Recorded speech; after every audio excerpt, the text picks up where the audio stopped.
राजस्थान के मध्य में अरावली पहाड़ियों के बीच भानगढ़ का प्राचीन शहर स्थित है।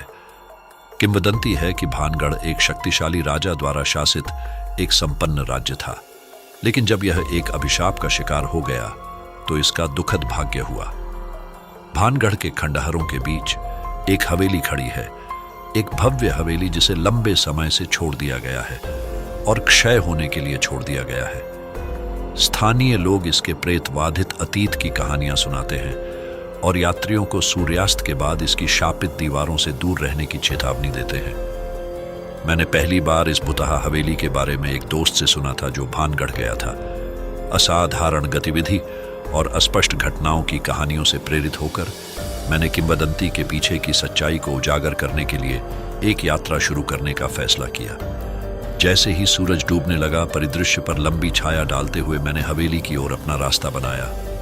हवा प्रत्याशा से भरी हुई थी और जैसे ही मैं ढाती संरचना के पास पहुंचा, मेरे पेट के गड्ढे में बेचैनी की भावना घर कर गई। हवेली मेरे सामने घूम रही थी। इसका एक भव्य मुखौटा अब अपने पूर्व गौरव का ढहता हुआ खोल बन गया है। मैं एक पल के लिए झिझका, अचानक डर की लहर से उबर गया, लेकिन उत्सुकता मुझ पर हावी हो गई और मैं अंदर चला गया।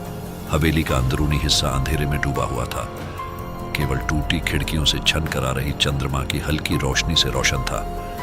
हवा क्षय की गंध से बोझिल थी और सन्नाटा बहरा कर देने वाला था। जैसे ही मैंने जीर्ण शीर्ण कमरों का निरीक्षण किया, मैं देखे जाने के एहसास से खुद को रोक नहीं सका। परछाइयां दीवारों पर नृत्य कर रही थीं और गलियारों में अजीब सी फुसफुसाहटें गूंज रही थीं, जिससे मेरी रीढ़ में ठंडक पहुंच रही थी। अचानक मैंने हवेली के भीतर कहीं से एक तेज आवाज सुनी। जब मैंने ध्वनि का अनुसरण किया तो मेरा दिल जोरों से धड़क उठा।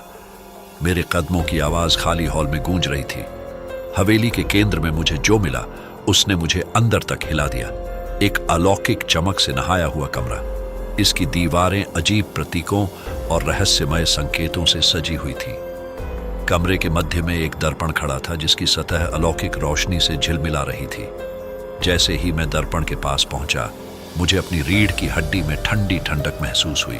मेरा प्रतिबिंब खोखली आंखों से मुझे घूर रहा था और एक पल के लिए मैं अपनी जगह पर स्थिर हो गया था, अपनी नजरें हटाने में असमर्थ था। और फिर दर्पण की गहराई में मैंने उन्हें देखा।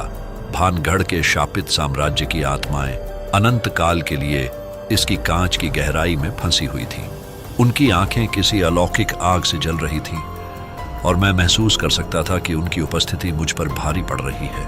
उस क्षण मुझे एहसास हुआ कि मैं उससे कहीं अधिक भयावह चीज से टकरा गया हूं, जिसकी मैंने कभी कल्पना भी नहीं की थी।